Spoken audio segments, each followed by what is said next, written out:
Hello दोस्तों।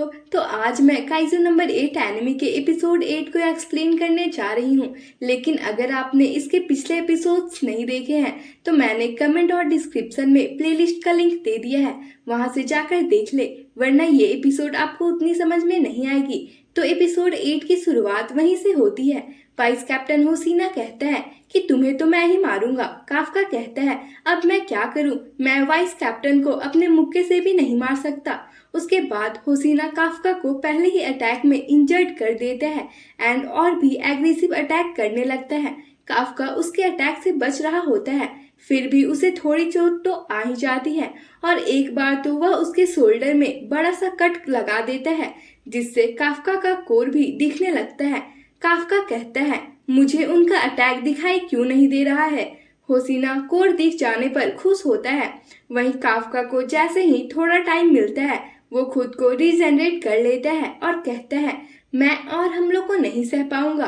होसीना उस पर अटैक करते हुए सोचता है कि ये काफी अच्छे से बच रहा है, इसका फॉर्टिट्यूड शायद 8.0 का होगा, इससे तो ये ताई काइजू बनता है। पता नहीं क्यों, लेकिन इस फाइट से मुझे बहुत अजीब सी फीलिंग आ रही है। उसके बाद वह इनविजिबल स्लैसेस के द्वारा डबल अटैक से काफका के पैरों को काट देता है। तभी काफका को समझ आता है कि यह तो सिर्फ एक चाल थी और होसीना उसके कोर पर अटैक कर देता है, लेकिन उसकी स्वॉर्ड अटक जाती है। काफका कहता है कि इन्होंने मेरी कोर को देख लिया था और मुझे पता था कि ये मेरी कोर पर अटैक जरूर करेंगे, और काफका उसकी स्वॉर्ड को तोड़ देता है, जिससे होसीना पीछे हो जाता है और उतने ही देर में काफका भाग जाता है। होसीना अपने सर पर हाथ मारते हुए कहता है क्या यार, भाग गया कमीना। उसके बाद वो आसिरो को रिपोर्ट करता है कि काइजो नंबर 8 भाग गया है। वहीं किकोरू बैठकर काफका के बारे में ही सोच रही थी। फिर वह कहती है कि क्या मुझे उन पर भरोसा करना चाहिए या नहीं।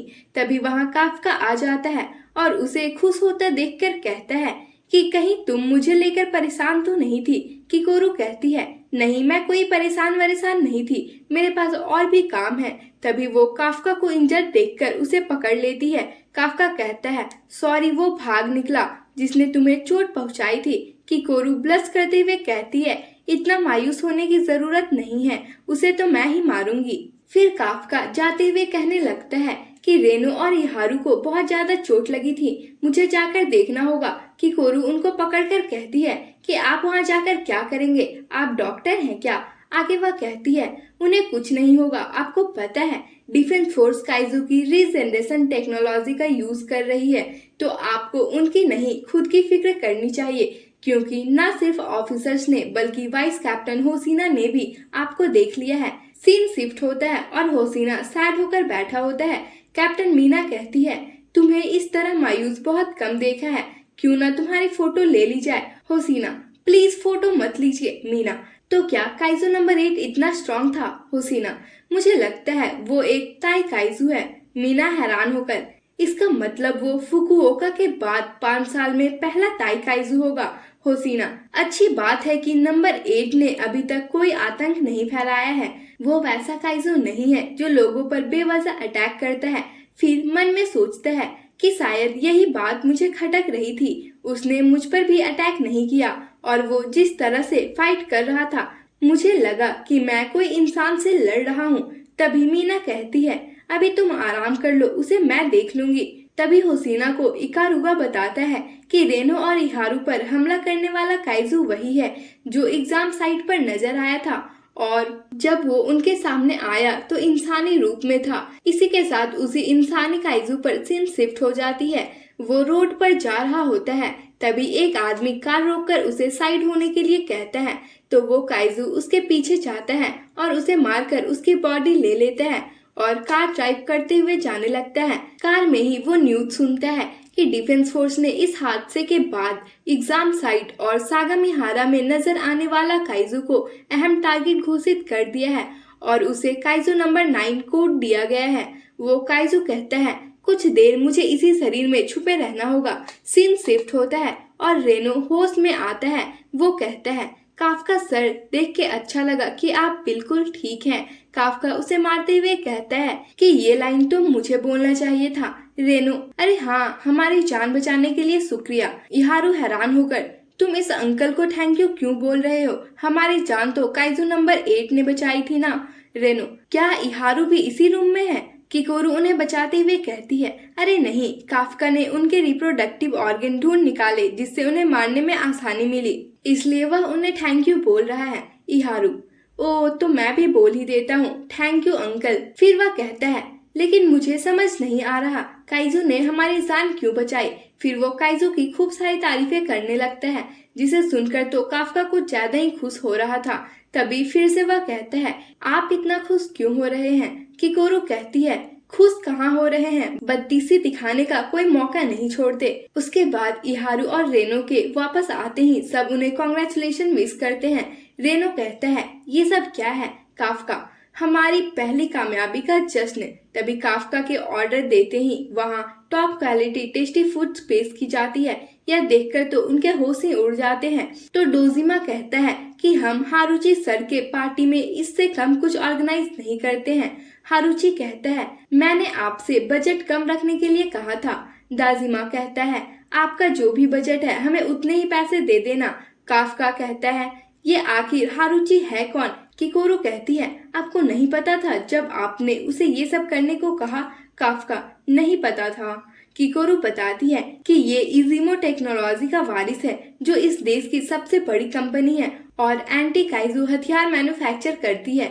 उसके पास मेरे परिवार से भी ज्यादा पैसे हैं। फिर होसिना कहता है कि तुम लोगों का पहला मिशन बहुत ही शानदार था। ऐसा बहुत कम ही होता है कि मिशन से सभी लोग जिंदा लौटे। उसके बाद सभी चीयर्स करके पार्टी शुरू करते हैं। वहाँ सभी एंजॉय कर रहे होते हैं। तभी रेनो कहता है कि मैंने सभी को इतना खुश पहली बार देखा है। हुसीना कहता है, अभी तुमने सब कहाँ देखा है? पिक्चर तो अभी बाकी है मेरे दोस्त। रेनो थोड़ा हैरान होता है और इसी के साथ वहाँ सभी आपस में लड़ाई करने लगते हैं। किकोरू इहारू के साथ लड़ने लगती है। आओकागोरागी और हारुची के बीच में बहस शुरू हो जाती है। तभी काफका हारुची से कहता है, मुझे लगता है तुम्हारे कंपनी का सूट डिफेक्टिव है, क्योंकि मैं एक भी छोटे वाले काइजू को नहीं मार पाया। बाकी सब भी एक दूसरे से लड़ने लगते हैं। तभी रेनो नोटिस करता है कि ये सभी मिशन के बारे में ही बात कर रहे हैं। होसिना कहता है कि तुमने भी नोटिस किया ना? रेनो सोचता है कि पहले मिशन के बाद उन्हें समझ आया कि उनमें किस चीज की कमी है। मतलब मैं अकेला नहीं हूँ, यहाँ सभी ताकतवर होना चाहते हैं। तभी काफका आयुकागुरागी से लड़ते लड़ते पंजा लड़ाने का चैलेंज कर लेता है और बुरी तरह से हार भी जाता है। होसिना तो बस उन्हें देखकर हंस रहा होता है। उनकी साथी कहती है कि ये तो इनका हर साल का ही है। तभी हॉल के बाहर डोजिमा कहता है, हमें खुशी है कि आपने हमें मौका दिया। मुझे तो लगा था कि मैं आपको कभी दोबारा नहीं देख पाऊंगा। फिर वह पूछता है कि क्या आपने अपने पापा से बात की? हारुची कहता है, नहीं, मैंने तब से लेकर अब तक उनसे बात नहीं की है। वैसे आज का खाना सच में बहुत अच्छा था। तभी वो आयुकागुरागी को देखते हैं। हारुची सोचता है, कहीं इसने हमारी बातें तो नहीं सुन ली। आयुकागुरागी कहता है, मैं बाथरूम जा रहा हूँ, और चला जाता है। उसके बाद होसिना सबको शांत कराकर कहता है, काफका हिबिनो, मिशन के वक्त तुमने कई लोगों की जान बचाई, इसलिए डिफेंस फोर्स के द्वारा तुम्हें फुल टाइम ऑफिसर का प्रमोशन दिया गया है। ये सुनकर सभी बहुत खुश होते हैं और उसे कॉन्ग्रेचुलेशन बोलते हैं। आयुकागुरागी सबको देखते हुए कहता है कि बहुत अच्छी शांति है। मेरी वजह से किसी एक की भी जान बचती है तो मुझे खुशी होगी। हारुची भी उसकी बात से एग्री करता है। उसके बाद सीन शिफ्ट होता है और कैप्टन मीना उसको बैच पहनाकर कहती है, काफका हिबिनो, तुम इस वक्त से कैडेट नहीं हो बल्कि एक फुल टाइम ऑफिसर हो। काफका, मैं अपनी पूरी जान लगा दूंगा, ये मेरा वादा है। और वो जाने लगता है। मीना उसको रोककर कहती है, ज्यादा खुश मत हो, मेरे बगल में रहकर लड़ने का सफर अभी भी बहुत दूर है। काफका पुराने दिनों को याद करते हुए सोचता है कि इसे मेरा वादा अभी तक याद है। फिर वो कहता है, हाँ तुम देखती जाओ मीना। मीना फिर से सीनियर ऑफिसर को नाम से बुलाने पर उसे 50 पुशअप मारने का पनिशमेंट दे देती है। काफका, अरे नहीं, मुझसे फिर से गलती हो गई। फिर मीना कहती है, काइजू नंबर 8 और 9 से जुड़ी मीटिंग के लिए मुझे बाहर जाना होगा। मैंने वाइस कैप्टन होसिना को इंचार्ज बनाया है और होसिना ने ही तुम्हें फुल टाइम ऑफिसर बनाने के लिए रिकमेंड किया था, क्योंकि यह मिशन तुम्हारी समझदारी के कारण ही पूरी हुई है। उनकी उम्मीदों पर खड़ा उतरना। काफका थोड़ा हैरान होता है, लेकिन फिर वो जी मैम बोलकर वहाँ से चला जाता है। रात के वक्त वह फिर से लाइब्रेरी में पढ़ाई करने के बाद कहता है, आज के लिए इतना काफी है, मैं नहीं चाहता कि वाइस कैप्टन फिर से मुझे लेक्चर दे। तभी वो ट्रेनिंग रूम की लाइट ऑन देखकर बोलता है कि लगता है कोई लाइट्स ऑफ करना भूल गया है। लेकिन जब वो वहाँ जाता है तो वाइस कैप्टन हुसीना को मेंटल इमेजरी ट्रेनिंग करते हुए देखकर कहता है, ये कोई साधारण ट्रेनिंग नहीं है, अरे ये तो मेरे साथ हुए फाइट को रिक्रिएट कर रहे हैं। और हैरान होकर नीचे बैठ जाता है। तभी हुसीना उसे देखकर कहता है कि तुम फिर इतनी रात तक क्यों जाग रहे हो? काफका, आप भी तो जाग रहे हैं, मगर आप जाग क्यों रहे हैं? हुसीना, मैं एक स्ट्रैटेजी बना रहा हूँ ताकि नंबर 8 के दिखते ही उसे 2 हिस्सों में काट दूं। यह सुनकर काफका की हालत खराब हो जाते हैं। आगे वो कहता है, मैं अगर सीधे एक्शन पर लग जाता तो उसका सर काट ही देता, और तो और अगर मैं 5वें की जगह 6ठे स्किल का यूज करता तो उसके कोर को मूली की तरह काट देता। ये सब सुनकर तो काफका कुछ ज्यादा ही डरने लगता है। हुसीना कहता है, इतना क्यों डर रहे हो भाई?